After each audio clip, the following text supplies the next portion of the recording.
One of the joys of running this channel has been covering the heights and evolution of the comic book genre. Just when you think it's reached its peak, a new film comes around and transforms what we thought was possible within this medium. Over the last few years, we've seen just about anything that can be drawn realized on the silver screen, from Marvel's team-based brawls to the R-rated thrills of Deadpool and Logan. Just about every type of superhero action has been captured on screen. But if I had to single out one film that fulfilled the potential of superhero storytelling to its fullest, I would have to pick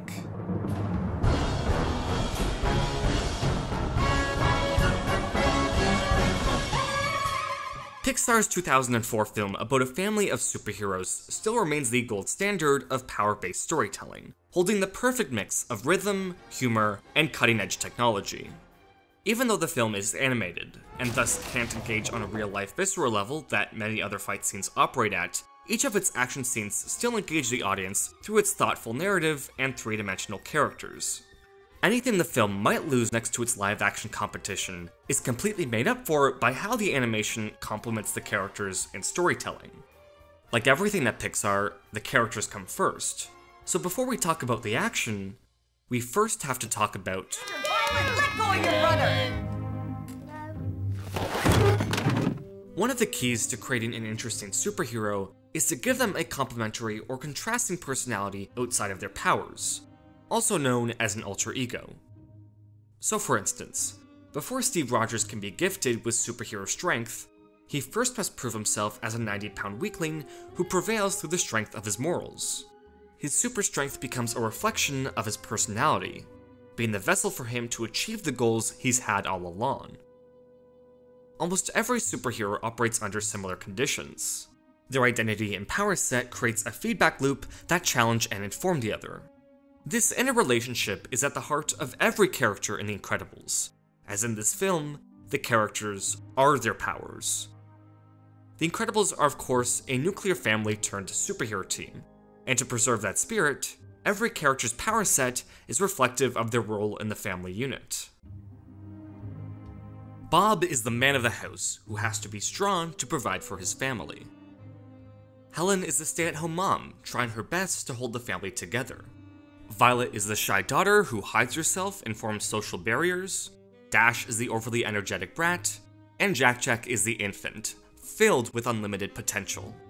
To complete this family metaphor, Frozone is literally the cool friend. Coincidence? I think not! We can see these character traits shine through their powers in the film's dinner scene. Beats like the disgruntled dad, the frustrated mom, and the kids starting a fight are all heightened and portrayed by the family using their powers. This character power synergy does two crucial things for the film's storyline. One, it links any and all character conflict to their powers, so every action scene inevitably serves a purpose for their development. And two, it further establishes the film's central conflict of conformity. The world The Incredibles live in is a world where superheroes are outlawed, a reality created by Bob's actions in the film's prologue. This restriction becomes the core force of antagonism for the family, as all of them are pressured from truly being themselves. It's not just that these characters can't help out their society, but that the use of their powers is how they express who they are. Whereas the rest of the family are frustrated by the restricted state, Bob is downright depressed working his insurance job. The animated reality Brad Bird constructs really adds to how much Bob doesn't belong in this environment. Details like Bob dwarfing his car or barely fitting through his cubicle heighten this sense of discomfort. Whenever Bob uses his strength, it becomes a moment of weakness, interrupting the flow of the machine he's a part of. Bob's core goes against every part of the work he does, leading him to want something more.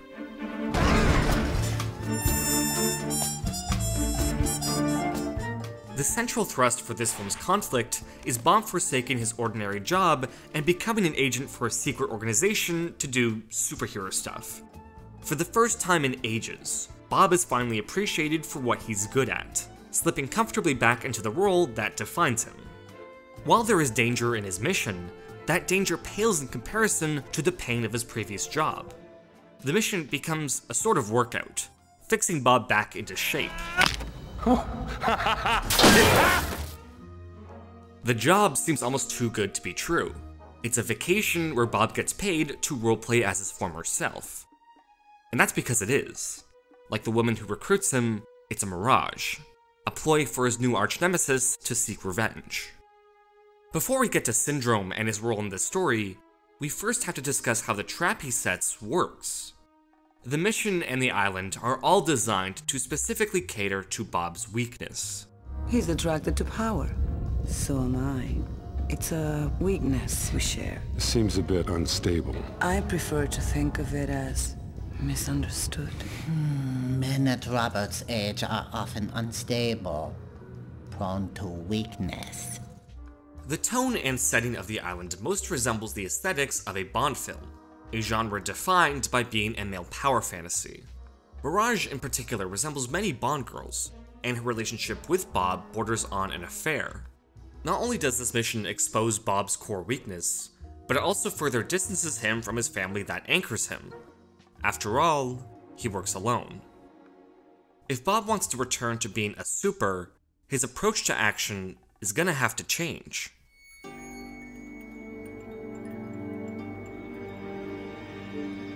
The core flaw in Bob's approach to action is that while he cares about others, he's ultimately doing it to serve his ego.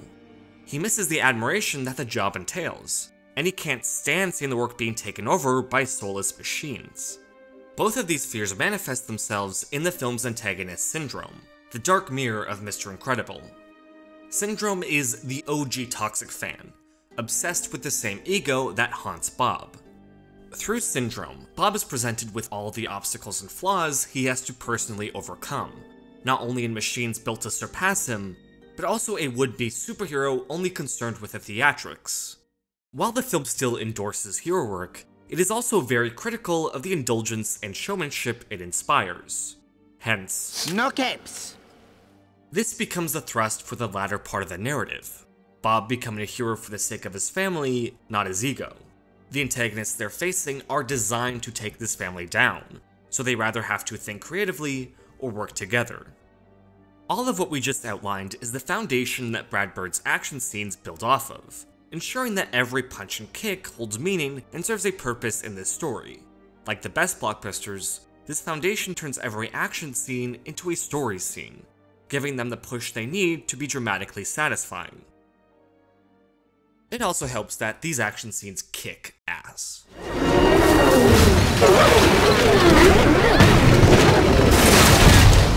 Alright, enough analysis. Let's talk about what makes these scenes fun.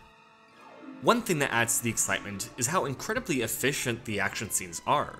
Compared to today's action scenes where you'd be hard-pressed to find an action scene shorter than 5 minutes, The Incredibles' action scenes are consistently in the 2 to 2.5 minute range.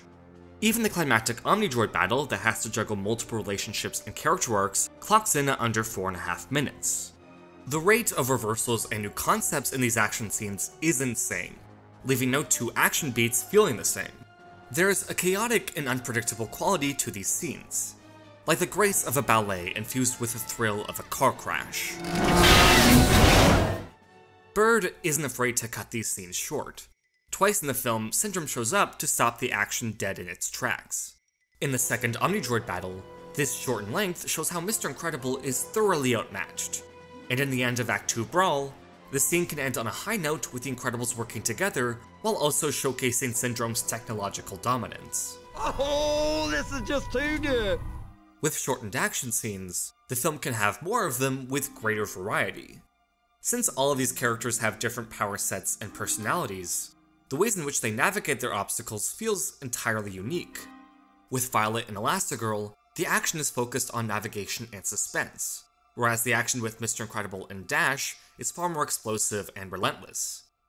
Even scenes with similar setups, such as Elastigirl and Mr. Incredible breaking into Syndrome's lair, feel completely different due to how they react to their environments. There is an incredibly elegant design to how all of these action scenes are built around overcoming obstacles. The absolute showstopper, the 100-mile dash, is cleverly built around Dash learning to react to obstacles going at full speed. First it begins with him running into bugs he doesn't see coming, then vines that throw him into and away from danger, with many other spatial and enemy obstacles that seemingly come from nowhere. This is about as perfectly paced an action scene as you can get. there's an equal dose of convenience and inconvenience. Moments of safety are cut off by clumsiness, and all throughout there's a sense of discovery, with the payoff being Dash learning when to finally stop running. This character expression is truly the heart of every single one of these action scenes. The plane crash set piece is spectacular in its own right, but is elevated by Helen putting the pressure on Violet to use her powers in a way she's never done before. This is where the family dynamic kicks into gear, as while the Incredibles can't defeat these enemies on their own, together they stand a fighting chance. The film overall has such a creative use of power combinations, the strongest of which is Dash and Violet working together, wherein we see their antagonistic sibling rivalry transform into a killer combination. This team dynamic crescendos in the climactic Omnidroid battle. Bird takes a page of the Indiana Jones School of Action and centers the scene around Syndrome's remote, as the characters have to creatively use their powers to play hot potato. Not only does this central focal point give all the Incredibles their time to shine, but by keeping the action centered on this device, this scene can organically establish what it does before the Incredibles can use it to defeat this machine. In the end, it's their teamwork and intelligence that saves the day, not just their powers.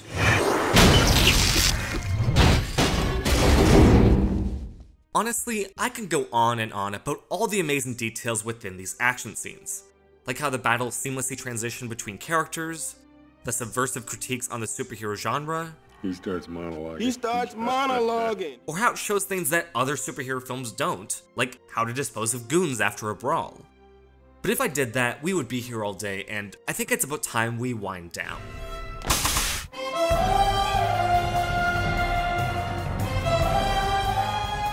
I think it's safe to say that if you have a big dramatic payoff in a superhero movie, you put it in the climactic action scene.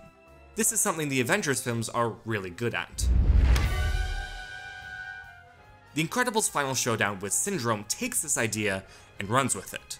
We get Jack finally discovering his powers, Bob rejecting his luxurious lifestyle, Syndrome learning firsthand the no capes rule, and Violet using her powers in moments of need, all within a minute of screen time. Through this chaos, stability is formed, with recognition being a surprise as opposed to the end goal. That was totally wicked!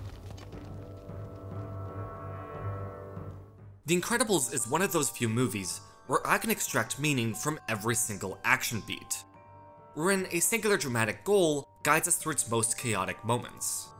In a way, by being a pioneer in its genre, it becomes almost a critique of the films that followed. The negative attributes of this genre are the antagonizing forces within this movie. It's a rallying cry against indulgent action in favor of dramatic clarity. That action scenes can expose us to a character's flaws and not just show us their strengths. At the core of every single action scene is an exploration of its character, discovering how they fight back and why they do it. Everything else is just noise.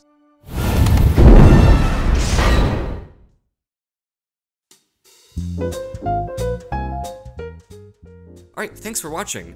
Next up on this channel, I'll be doing a deep dive on Avengers Endgame to wrap up the Marvel Studios retrospective, so if you want to see that when it goes live, make sure to hit that notification bell, and I'll see you next time.